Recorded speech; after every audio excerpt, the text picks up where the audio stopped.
Saudações, meus amigos e minhas amigas, sejam muito bem-vindos ao meu canal. Me chamo Júnior Lima e sou o idealizador do projeto Aprenda Qualquer Coisa com ordem, com facilidade e sem erro, unindo o que melhor há de conhecimento filosófico e instrumental tecnológico. Nesta aula, quero trazer para vocês uma maneira interessante de estudar matemática, que é considerada uma disciplina um pouco difícil pela maioria dos estudantes. E mostrar que como aqui a ferramenta, como você ter a ferramenta e o método certo pode ajudar imensamente nesta tarefa, de maneira a torná-la muito mais fácil, né? E mostrar que não é um bicho de sete cabeças.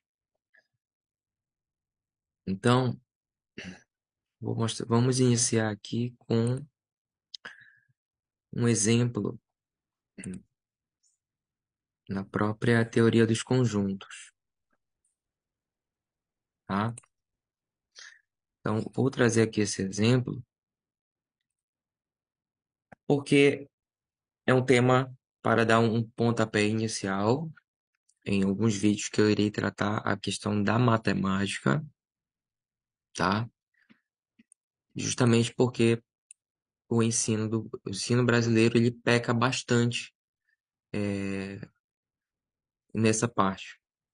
Não é à toa que muitos jovens, estudantes, adultos, né, não conhecem a matemática básica. E isso é um problema porque é algo essencial é, em todos os ramos de conhecimento, nas profissões, vai ser necessário algum conhecimento matemático, né? Então, nessa aula eu quero mostrar aqui uma maneira de visualizar, tá? Uma maneira de entender melhor, exemplificando num tema específico. Neste caso, própria noção de conjunto. Noção de conjunto é um tema bem básico da matemática, tá? Mas vou mostrar aqui algumas aplicações e onde está a sua origem num plano mais geral, tá? Então, conjunto. Conjunto, em matemática, ele é uma noção primitiva.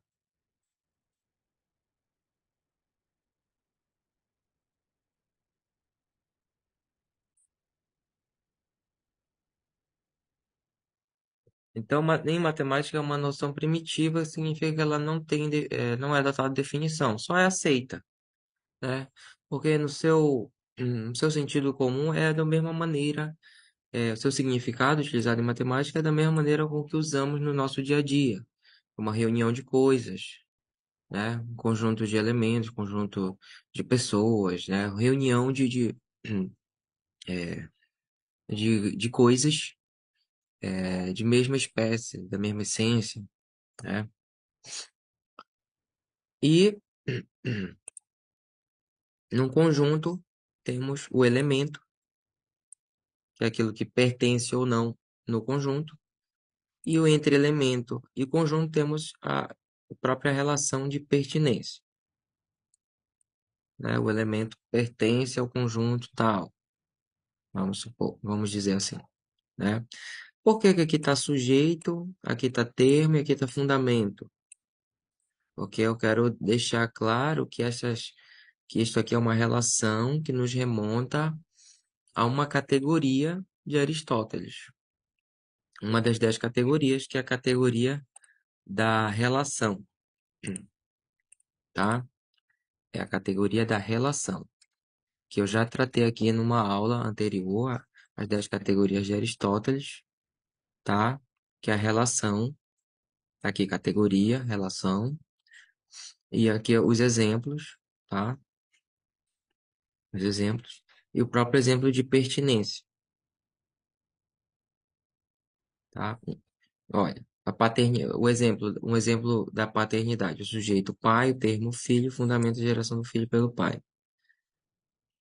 Em pertinência, que é algo básico lá do conjunto, temos o sujeito, o elemento, o termo é o próprio conjunto, e o fundamento, a pertinência do elemento, no conjunto, tá?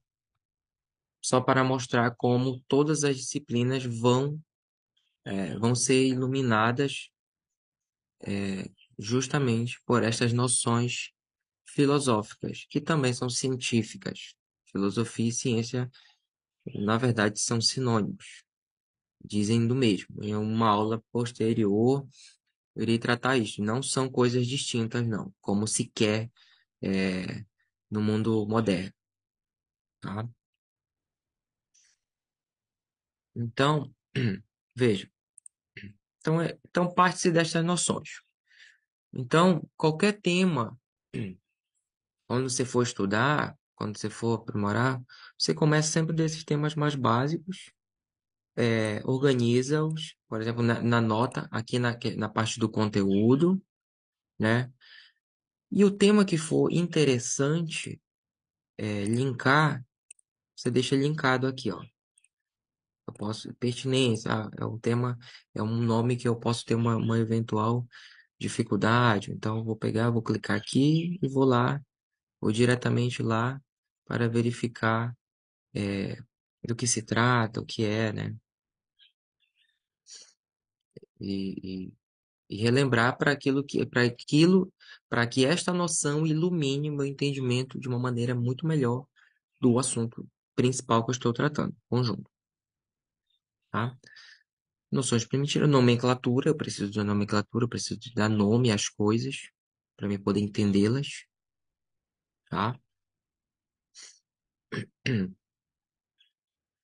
Nomenclatura é conjunto das letras maiúsculas para nomear os conjuntos, letras minúsculas latinas para os elementos e os dois símbolos de é, pertencimento, né? Pertence e não pertence, bastante conhecido. Nada muito sofisticado aqui. Então perceba que são coisas simples, eu não tem muito o que aprofundar aqui. Então, nesse caso, eu não preciso criar um pensamento separado, específico para esse tema.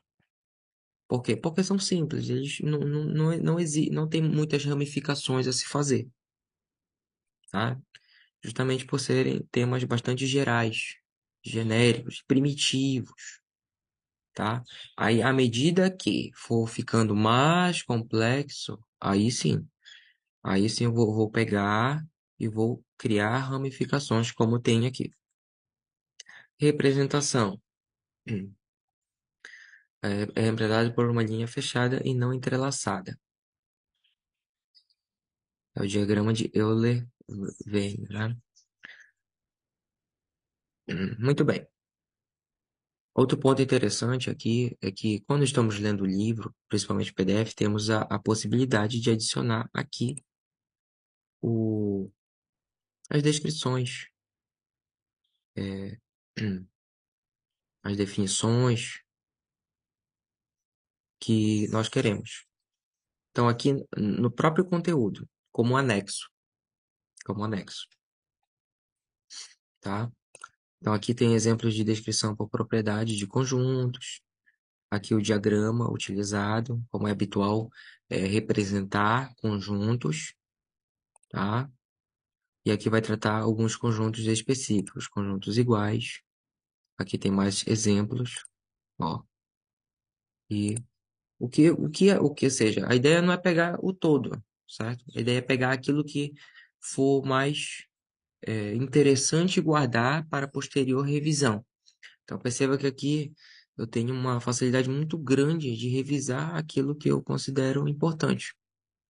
Eu não preciso de ir novamente lá no PDF, eu não preciso ir novamente lá no livro, já está aqui. Já está aqui a matéria-prima para me trabalhar em cima, tá? A maneira de descrever conjuntos é de duas maneiras, por enumeração, citar, escrever seus elementos, né? Por exemplo, números pares, o conjunto dos números naturais pares. Aí vai, 2, 4, 6, 8, vai embora. Estou escrevendo, citando, né? Por propriedade seria descrever uma característica desse conjunto. Por exemplo, Além de colocar 2, 4, 6 ou 10, colocaria só o conjunto dos números naturais pares. Pronto, é uma descrição.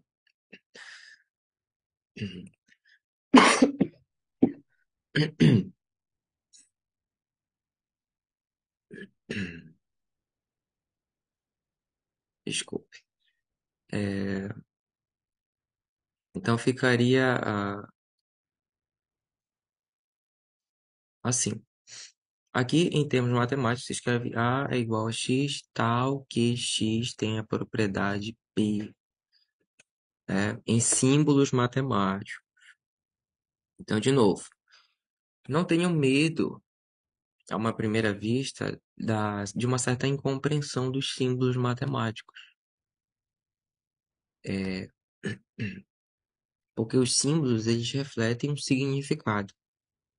O que você tem que fazer é ir atrás deste significado.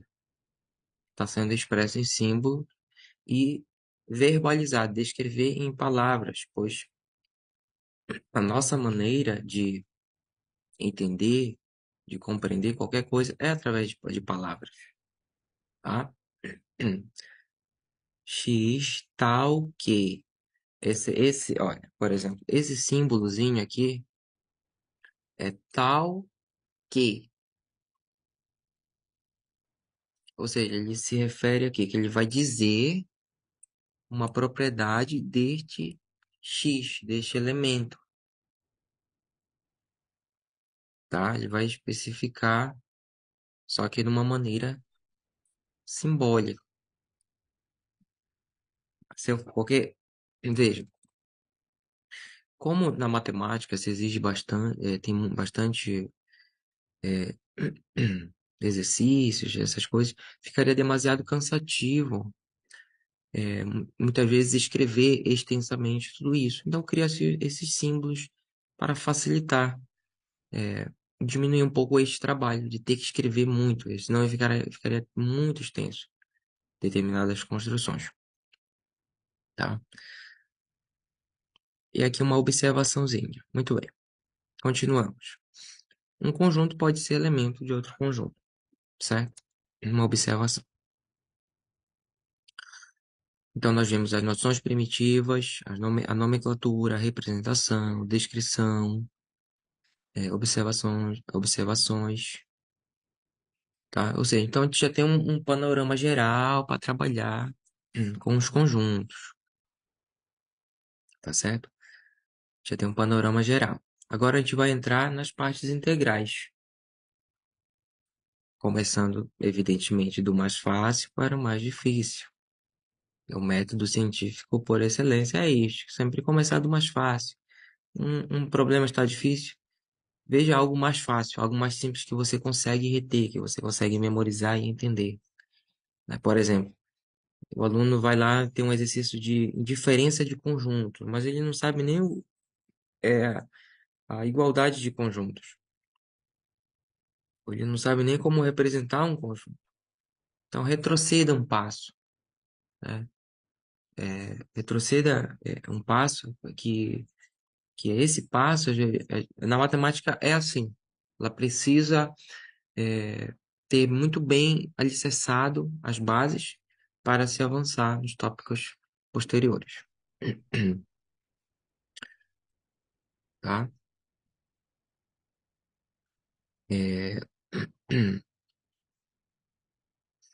Então, o conjunto unitário. Conjunto unitário, o nome é bem sugestivo, é aquele conjunto que tem um único elemento, né? Tá aqui linkado, eu posso clicar aqui e ir lá no conjunto unitário, aquele que possui um único elemento. Vamos ver, olha, eu posso ver o exemplo aqui, posso também clicar aqui para ver o exemplo, é a mesma coisa. Nesse caso, só tem uma imagem, dá para me fazer isso aqui. Então, aqui está o exemplo, o conjunto dos divisores de 1, conjunto das soluções dessa equação, 3x mais 1 igual a 10, conjunto dos estados brasileiros que fazem fronteira com o Uruguai, e assim sucessivamente. Não tem muito mistério aqui, o conjunto unitário. Ok. Próximo, conjunto vazio. Conjunto vazio é aquele que não possui elemento algum. E aqui o símbolo utilizado é este bem aqui, para o conjunto vazio. Muitas vezes, outra dificuldade que tem em trabalhar assim com o software é que às vezes fazemos um manuscrito, né? Mas não temos como escrever esses símbolos diretamente, a não ser por alguma maneira por programação, né? Por um conhecimento de escrita em programação, não exatamente programação, né? Algoritmos.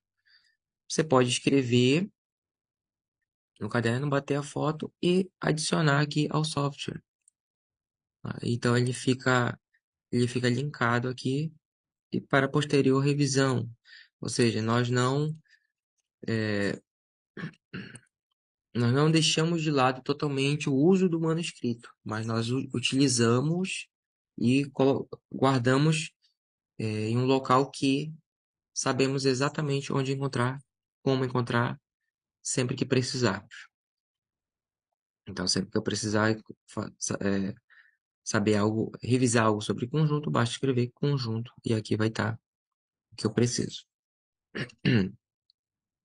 É, aqui tem uma descrição de como obter um conjunto vazio, através de uma descrição de uma propriedade P logicamente falsa. E aqui nos remete à lógica matemática, que é um degrau anterior à própria noção de conjuntos, e não é o tema desta aula. Depois do conjunto vazio, a gente vai ter o que mais? O conjunto universo, que é o conjunto que abarca todos os elementos X que tem uma propriedade P, tá? É muito utilizado na matemática, esse conjunto universo, pois ele descreve com que elementos se irá trabalhar, basicamente, é, numa determinada questão, um determinado problema. Aí, nesse caso, perceba aqui, nesse caso do conjunto universo, houve mais descrições lá no livro que eu estava lendo, no PDF. Então, eu, então eu tirei mais partes para cá justamente para revisar. Ó, tem toda uma introdução do, do, do conjunto universo, tá? Exemplos. E aqui tem exercícios também para praticar. Só que exercícios eu vou. Esse exercício aqui eu não coloquei num lugar legal, vou excluir daqui. Não era aqui o local que eu queria adicionar. Depois eu vou dar uma dica de como fazer esses exercícios. E não é simplesmente fazer por fazer. Vou explicar uma coisa muito interessante. Como é de fato que se deve fazer exercícios de matemática. Mas daqui a pouco. Então, eu vou ler aqui essa introdução para a gente acompanhar e pensar a respeito junto. Então, quando vamos desenvolver um certo assunto de matemática, admitimos a existência de um conjunto universo, U, ao qual pertencem todos os elementos utilizados no tal assunto. Esse conjunto U recebe o nome de conjunto universo.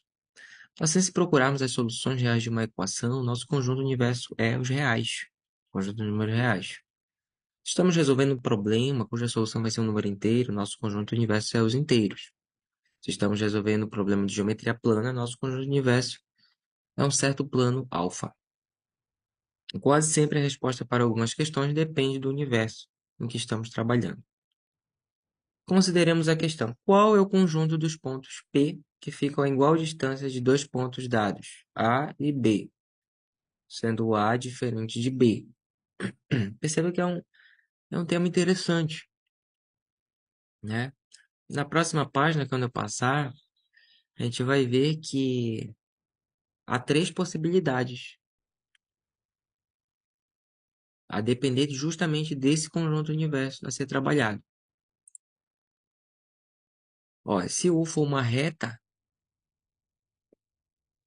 então esse ponto, o P vai ser um único ponto, que vai estar à mesma distância, tanto de A quanto de B. Vou até aumentar aqui a telinha, ó. Vai ser um ponto P. Se o U for um plano, já não vai ser um ponto, vai ser uma reta. qualquer ponto desta reta é equidistante, tanto a A quanto a B. E se U for um espaço, né? Se U for um espaço, é um plano mediador do segmento AB, plano perpendicular a AB. Então, olha só que interessante. Então, qualquer ponto que estiver dentro deste plano é equidistante a A e B, considerado no espaço, né? Ou seja, a resposta mudou dependendo do universo a ser tratado, certo? Então, esse é o conjunto universo.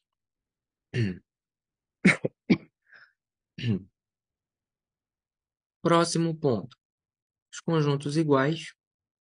Eu não criei aqui uma especificação a mais porque achei desnecessário. Eu acabei adicionando aqui mesmo, né?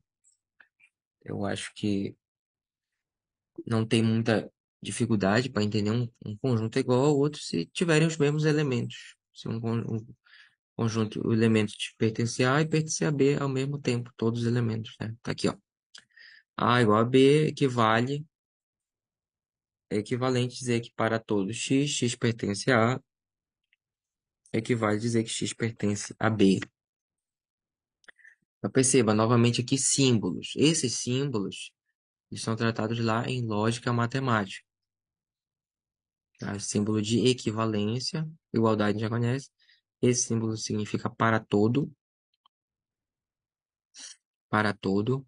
É, lá na segunda operação do intelecto, o todo é uma maneira de representar o universal tratado no singular, predicado de um singular.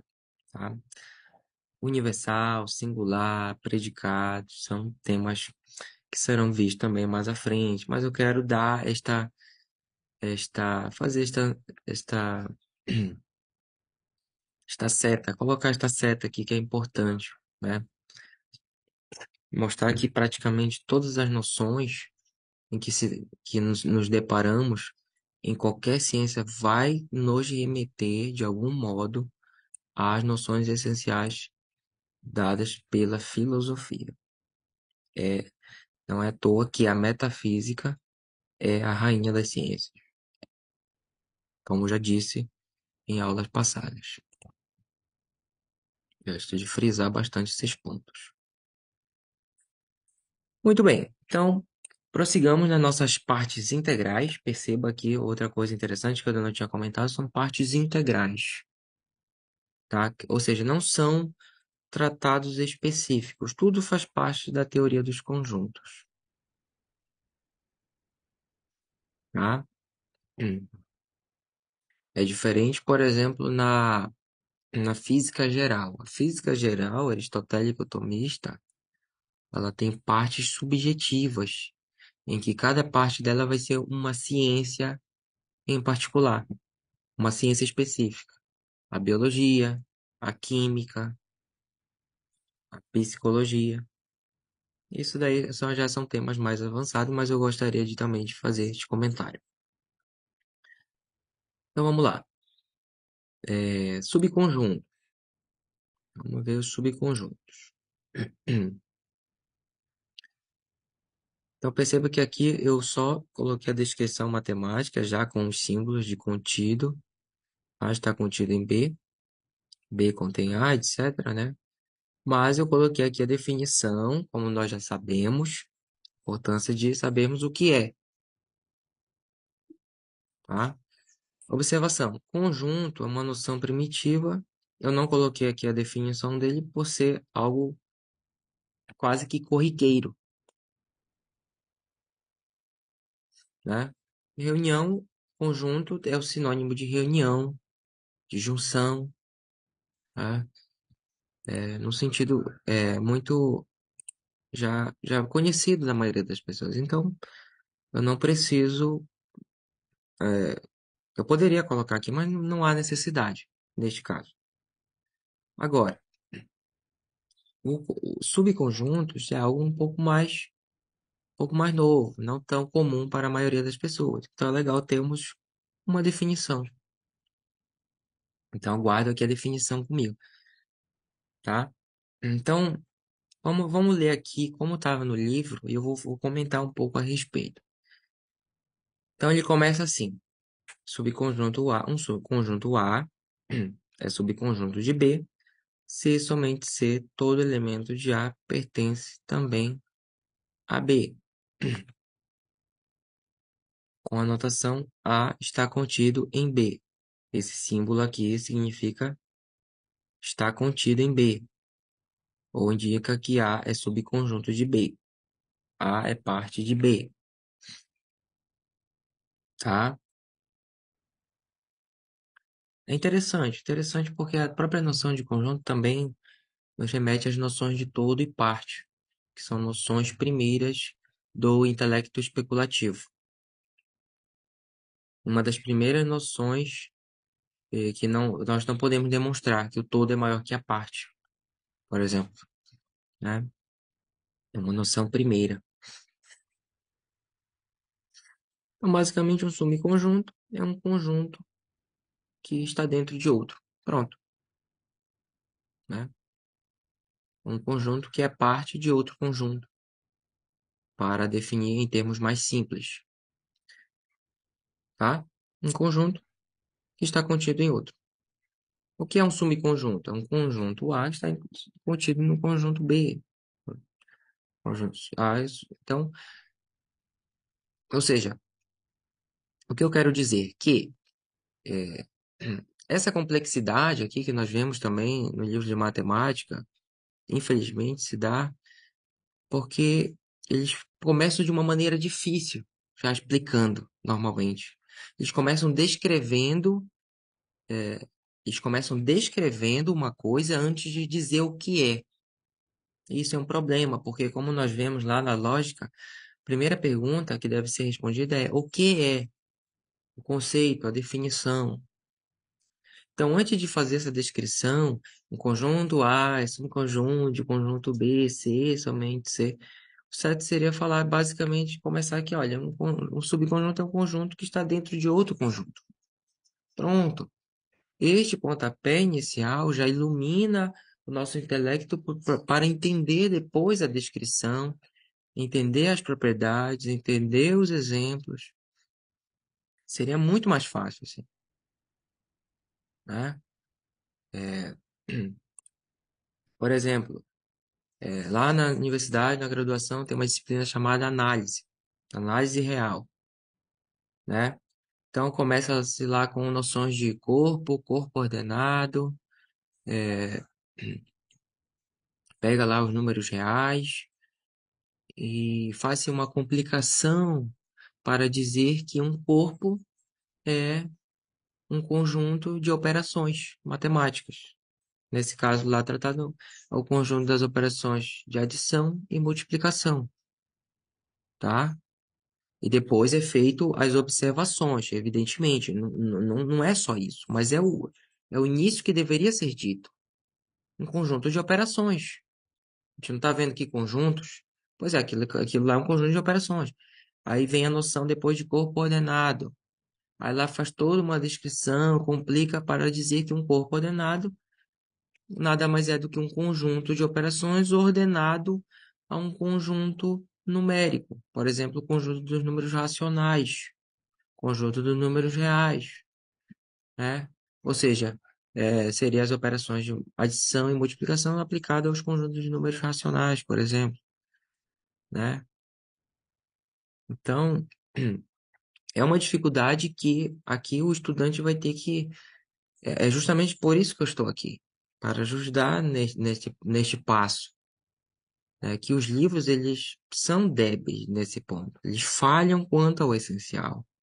Veja, a descrição é impecável, mas o que é o principal que o nosso intelecto busca entender o que é as coisas, o que são, né? Fica implícito, não está explícito, né?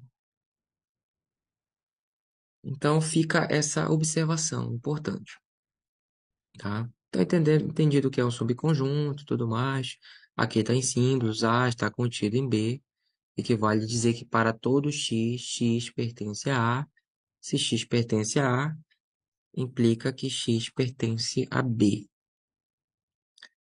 Mas a recíproca não é verdadeira. Se x pertence a B, não pode pertencer ou não a A. Isso não é obrigatório. É por isso que está essa setinha aqui, apontado só para a direita.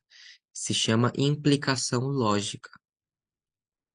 Como eu disse, é um tema lá da lógica matemática. Eis a importância de buscar sempre entender os princípios, os fundamentos. Então, intuitivamente, a gente consegue entender que né, para A ser subconjunto de B, todo elemento de A tem que estar dentro de B. Mas nem todo elemento de B precisa estar em A, né? Intuitivamente, matematicamente, por, por definição, em símbolos, já vamos fazer algo um pouco mais rebuscado. E a matemática exige isso. Exemplos. O conjunto A-B está contido em A, B, C, D. A está contido em AB está contido em AB, e x tal que x é inteiro e par está contido em x tal que x é número inteiro. São os exemplos aqui tratados.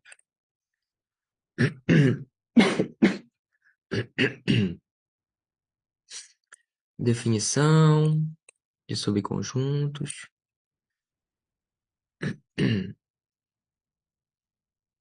Aqui, para dizer que A não está contido em B, né? Usa-se o símbolo contido com risco, tá certo? Não tem muito mistério. Aqui, ó, não está contido, um conjunto não está contido em outro. Aqui a descrição matemática, como estou colocando, como estou frisando, né? E aqui é tratado de novamente os conjuntos iguais. Aqui já é uma relação de subconjuntos com conjuntos iguais.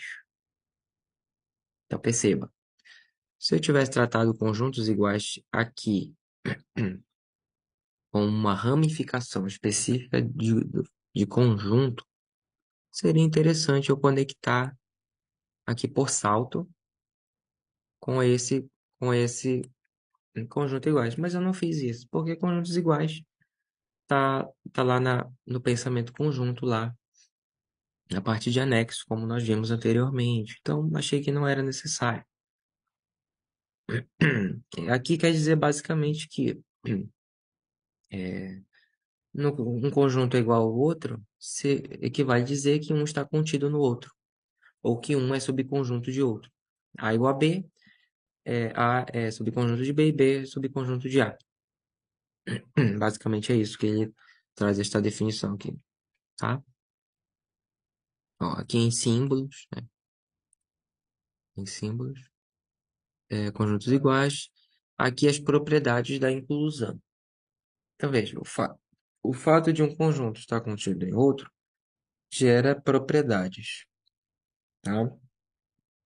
Propriedade é uma coisa muito importante para ser buscada em toda a ciência, não só aqui na matemática, seja na biologia, na química, na física, na história,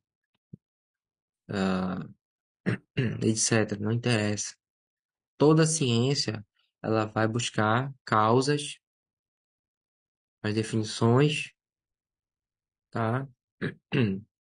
E as propriedades, tá? Vai especificar o sujeito, certo? Então, desculpa. Então fica mais esse insight aqui para nós. Propriedades. Muito importante buscar isso em qualquer área do conhecimento. Isso aqui ilumina tudo. Então, propriedade da inclusão, A sendo A, B e C três conjuntos arbitrários, valem as seguintes propriedades. Conjunto vazio está contido em A. Conjunto vazio está contido em todo conjunto. A está contido nele mesmo. A está contido em B. e o B está contido em A, equivale que A é igual a B, que é justamente o que vimos agora há pouco. E a quarta propriedade, A está contido em B e B está contido em C. Aqui tem um pequeno problema, né? Na verdade, era para ter um A está contido em C, né? Veja, o A está dentro de um conjunto B e o B está dentro de um outro conjunto maior, C. Então, o A está dentro do C. A está contido em C. Era isso que era para ter aqui. Certo?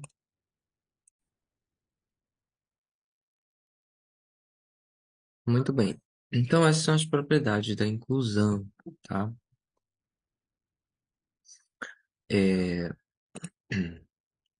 propriedades da inclusão eu coloquei, eu, eu tirei o print lá da tela do livro, é,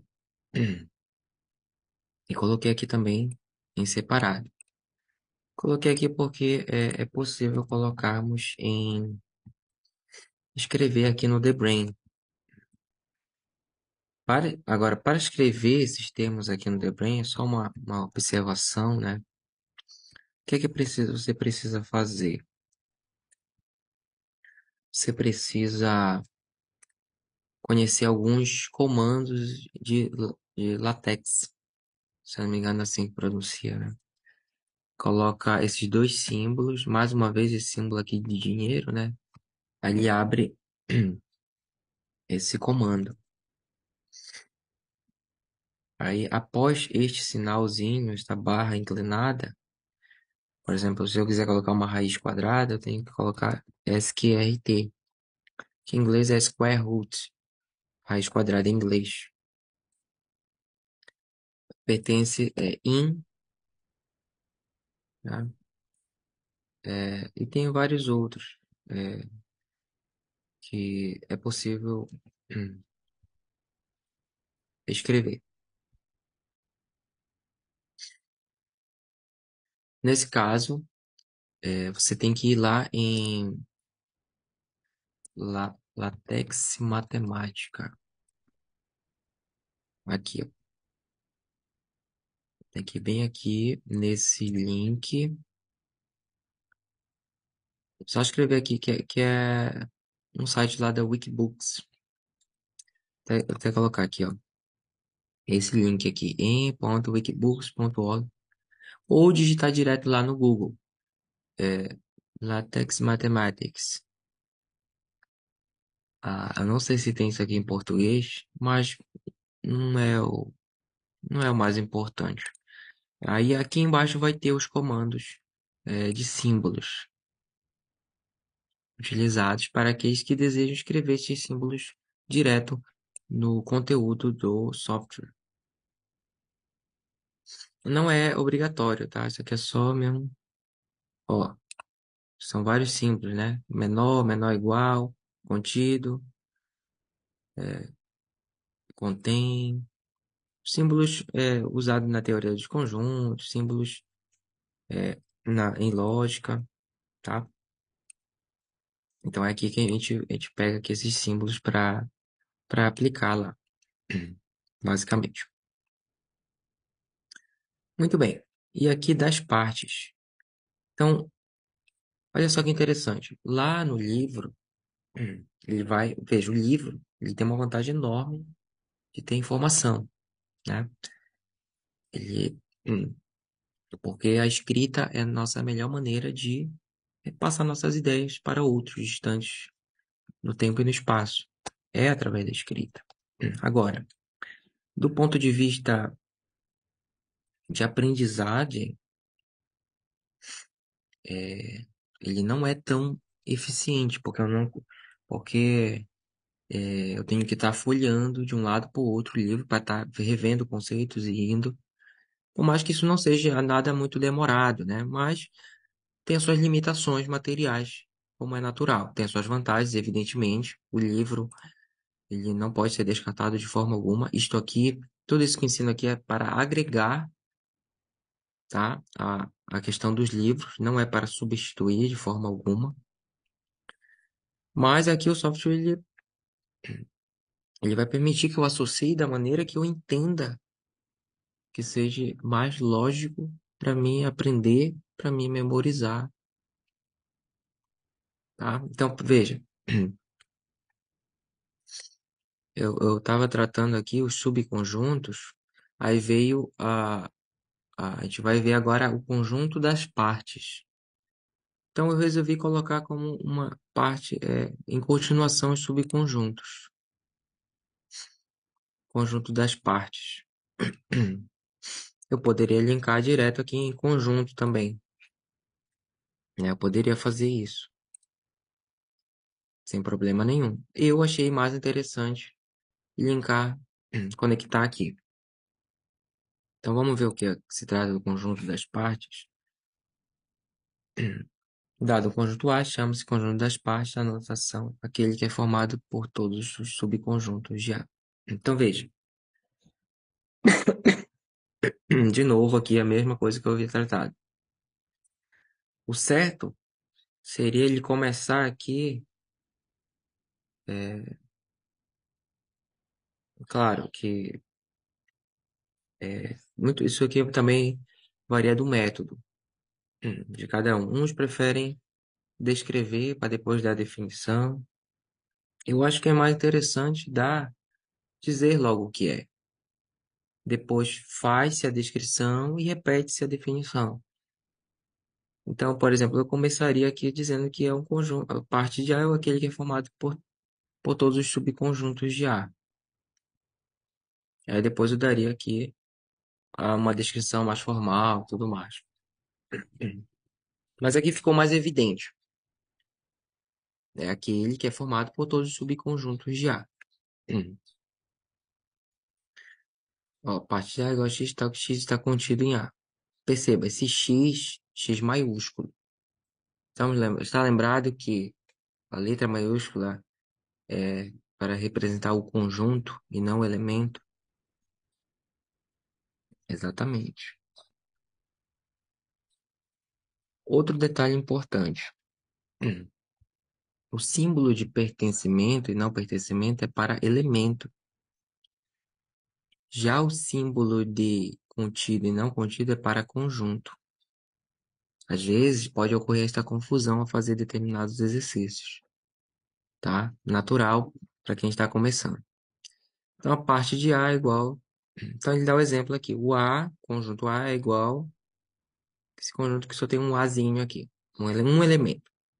É um conjunto unitário.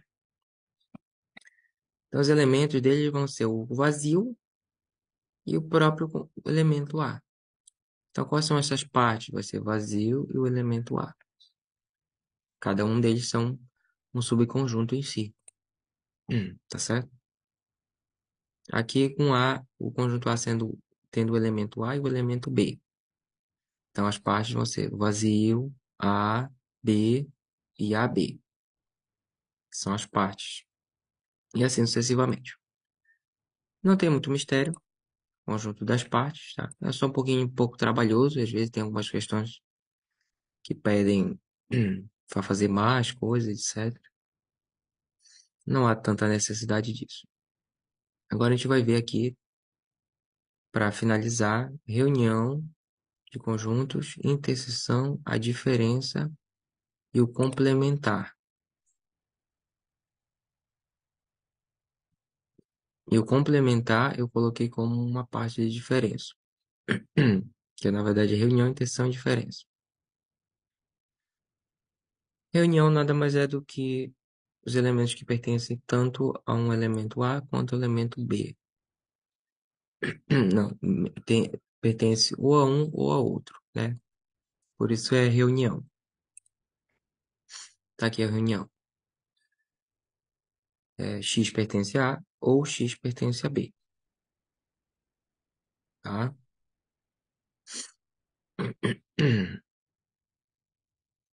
É, dados dois conjuntos, temos reunião de A e B, o conjunto formado pelos elementos que pertencem a A ou a B, né?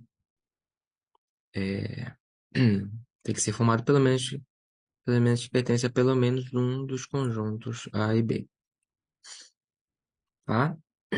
Essa partícula aqui, ou aqui tá os exemplos A, B, união a C, D, A, B, C, D. AB união A, B, C, D, A, B, C e D. Que a B já está aqui no segundo lado.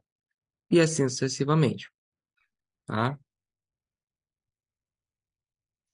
Não tem muito mistério, não. Reunião de conjuntos. A interseção de conjuntos, por outro lado, só vai ser os elementos que pertencem tanto a A quanto a B, tá? Então, por exemplo, A, nesse primeiro diagrama, o A interseção a B é somente o que está aqui no meio. Pertence tanto a A quanto a B. Não tem muito mistério, não. Tá bom? Tanto A quanto a B. E a diferença de conjuntos vai ser os elementos que pertencem somente ao conjunto A e não pertencem a B, tá? Aqui o exemplo, ABC, BCDE, menos. Olha o sinal aqui de diferença de conjuntos. É como se fosse uma subtração mesmo. É só o elemento A, tá? O A não tem aqui no segundo conjunto. E aqui é a definição em símbolos, tá? Não preciso me alongar aqui.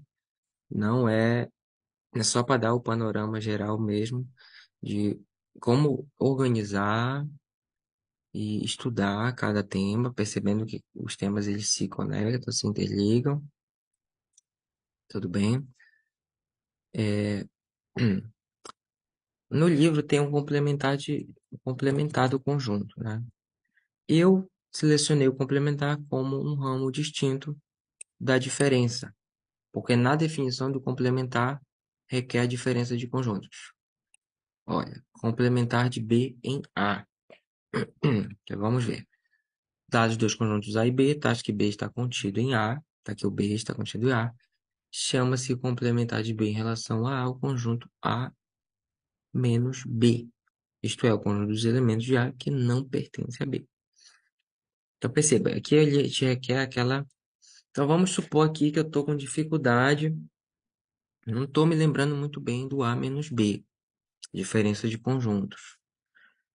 Então eu vou voltar lá na diferença de conjuntos. Vou. Primeiro eu vou forçar aqui a minha mente, para ver se eu consigo relembrar por mim mesmo. Isso é um exercício, né? Para mim não ficar só dependente daquilo que está escrito, né? Porque a ideia aqui do software é desenvolver a nossa inteligência, a nossa memória, e não ficarmos dependentes disso aqui, mas utilizando isto ao nosso benefício. Não consegui lembrar, beleza? Vou olhar aqui só os símbolos, por exemplo. Isso aqui é um exemplo. Então aqui eu olho A menos B é igual a X. Aí eu não lembro o que significa esse tal. X pertence a A, X não pertence a B. Esse Ezinho aqui, esse E do meio, eu não tô lembrado lá da lógica. Beleza, então eu vou olhar a definição. Para olhar a definição, dados dos conjuntos A e B chama-se diferença entre A e B o conjunto formado pelos elementos de A que não pertencem a B. Ah, tá. Então tem que só pertence a A e não pertence a B. A menos B, beleza, lembrei. Agora sim, agora eu vou retomar lá o tópico que eu estava com dificuldade, que era no complementar. Então, bora lá de novo. Complementar de das dois conjuntos A e B. O complementar de B em relação a o conjunto A menos B. Então, complementar de B em relação a A é igual ao conjunto A menos o B. Ah, mas eu estou lembrado agora que o A menos B é os elementos que só pertencem a A, mas não pertencem a B. Perfeito. Então vai ser tudo isso que dessa bolinha da bola branca maior, né? Da bola A, do círculo aqui, A, e com esse tirado, exceto o que está aqui dentro dessa circunferência B. Pronto. Então, complementar de B em relação a vai ser tudo, vai ser toda essa parte aqui, ó. que está mais essa parte mais escura. Isto é, os elementos de A que não pertencem a B. Olha só.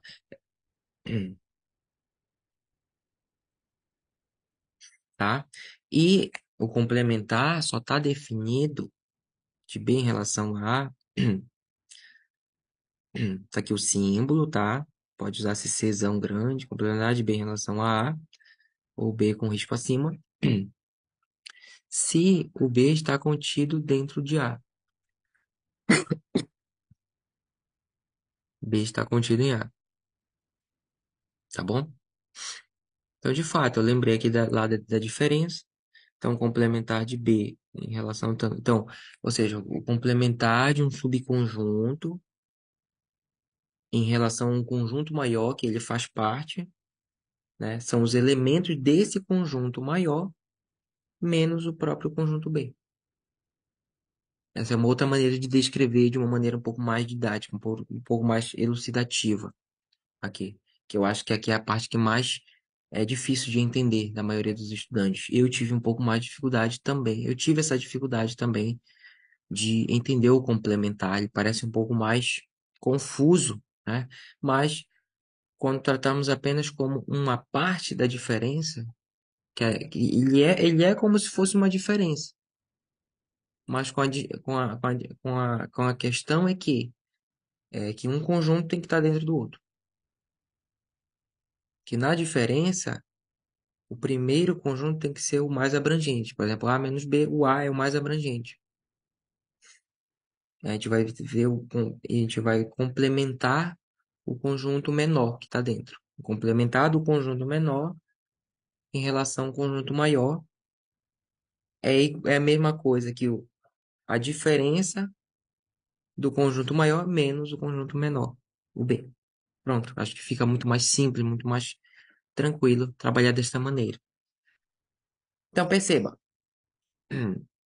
isso que eu falei. Então, nos estudos, isso é um estudo sério, né? Estou colocando aqui para aquele que realmente deseja conhecer, saber, tá? Você pode muito bem, uma dica, né? Vou tratar isso em aulas posteriores, técnicas de memorização, de validação, de como é para me saber se eu sei realmente o conteúdo. Por exemplo, uma dica aqui seria você colocar aqui uma seção aqui como aprendizados e escrever. Olha, estudando isso aqui, eu aprendi que no caso do complementar, que tem uma maneira interessante de descrever o complementar, né? Que ele é como uma espécie de diferença de conjunto, né? Com uma particularidade que um conjunto tem que abranger o outro, né? Ou se você não quiser escrever, quiser ser um pouco mais rápido, você pode gravar um áudio, tá? E gravar um áudio hoje em dia não tem muito mistério, grava um áudio pelo computador mesmo ou pelo celular e coloca acrescenta o áudio aqui como anexo. É possível fazer isso aqui, acrescentar o áudio aqui como anexo. E sempre que você for revisar aqui, você vai lá naquele áudio, você vai lembrar exatamente tudo que você viu, que você revisou. Essa é uma maneira eficientíssima de estudar qualquer coisa. Então vamos lá.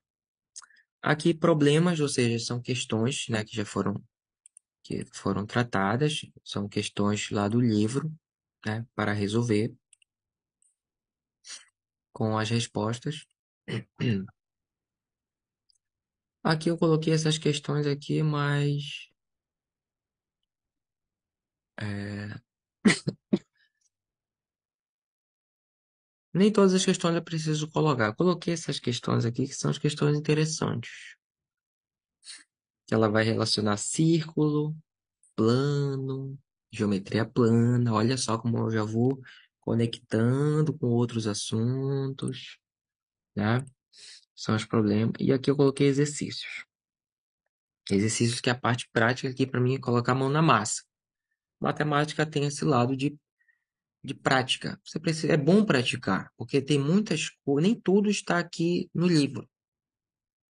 Tem aprendizados que fazendo os exercícios que você vai aprender, né? Então crie, por exemplo, um pensamento específico só para exercício. Coloca-se lá o livro em questão. É o Fundamentos da Matemática Elementar, volume 1. Coloca a página do exercício, coloca a página das respostas, tá? E coloca a questão que você parou, tá? Veja o número de exercícios que tem nessa sessão, né? São sessões, né? Olha, vai do exercício 38 ao 61, né? 38 ao 61 vai dar o quê? Vai dar 23, né? 23 exercícios. São 23 exercícios. Então, vamos supor, para não ficar uma coisa pesada, você pode pegar e fazer, eu quero fazer um exercício por dia. Você pode clicar, deixa eu tirar aqui da apresentação. É, você tem a possibilidade de criar para esse um cronograma de revisão aqui na agenda que o próprio aplicativo oferece, tá? Clica aqui, agenda. Aqui está em inglês, tá? A Microsoft tem em português, tá? Isso aqui em português. Agenda para você ver durante 23 dias, um determinado horário, né? Ele vai repetir por 23 dias essa bateria de exercícios. Aí você vai anotando é, quais exercícios foram feitos. Vai anotando, tá? Questão 1, ok. Questão 2, ok. E os insights que você for tendo nos exercícios, você coloca numa seção à parte, aprendizados. Aprendizados interessantes. A sessão de exercícios vai gerar aprendizados interessantes, necessariamente. Seja em relação a um outro disciplina, a um outro assunto, em relação ao próprio conjunto, tá? Como você resolver um problema utilizando um exercício anterior. Então, escreva, faça essa prática. Então, essa é a maneira eficiente de fazer exercícios de matemática. Não é só fazer exercício, já sei, e largar, né? Não. Grave os áudios dos exercícios. É muito extensa aqui a explicação, até eu escrever tudo, beleza. Grave um áudio explicando. Olha, eu fiz isso aqui, assim, assim, assado. Eu vou dar um exemplo aqui, só para exemplificar. Eu estava vendo lá o polinômio de segundo grau. Vou escrever aqui, de segundo, polinômio de segundo grau. Eu estava vendo isso ontem, tá? Então, o que foi qual foi as imagens que eu coloquei aqui? Só as mais importantes. A primeira igualdade, a fórmula da raiz, relação entre as raízes e os coeficientes e a, a terceira igualdade. A segunda igualdade, na verdade, ou terceira. A terceira. Terceira fórmula, né? Segunda igualdade da primeira fórmula com a terceira, do polinômio, né? Então, tudo derivou dessa primeira, ax ao quadrado mais bx mais c, igual a zero, tá? E escrevi aqui os passos para se chegar. Fiz no caderno o exercício, tá? Os cálculos algébricos, normalmente, e anotei, fiz todas essas anotações aqui. São três fórmulas que possuem utilidade para situações específicas. A primeira é o padrão de um polinômio de segundo grau. A segunda isola o x e faz o uso do delta. E a terceira parte da relação entre a fórmula das raízes e os coeficientes, tá? Ou seja, não estou pedindo para você entender isso aqui. Isso aqui você vai entender se você estiver estudando, aprofundado. O que eu estou colocando? Que eu anotei tudinho. Então, essas anotações eu relembro tudo o que eu fiz. Cada detalhe, cada fórmula, cada transformação, etc. Então, esta é uma maneira super eficiente de estudar. Entendi como é que se chega na fórmula das raízes. Como é que se chega nessa última igualdade aqui. E isso aqui é fabuloso, porque você entende, você não esquece. Isso aqui é impossível você esquecer. Por mais que você não se lembre muito bem, você forçar na memória e buscar aqui, você vai se lembrar. Isso aqui é extremamente poderoso. Esta maneira de proceder aqui com os conteúdos. Tá? Ô, caramba, o que foi que eu fiz? Criei um pensamento novo. Não, não quero. Desculpa. Então, é isso, pessoal. Esse que é o tema que eu queria trazer aqui nesta aula, tá? Qualquer dúvida, deixe nos comentários, tá? Que eu venho sanar. Tema para as próximas aulas, coloquem aí. Não esqueçam de se inscrever e compartilhar para os colegas, para aqueles que estão em dificuldade ali, que é isso aí. Muito obrigado pela atenção e até a próxima aula.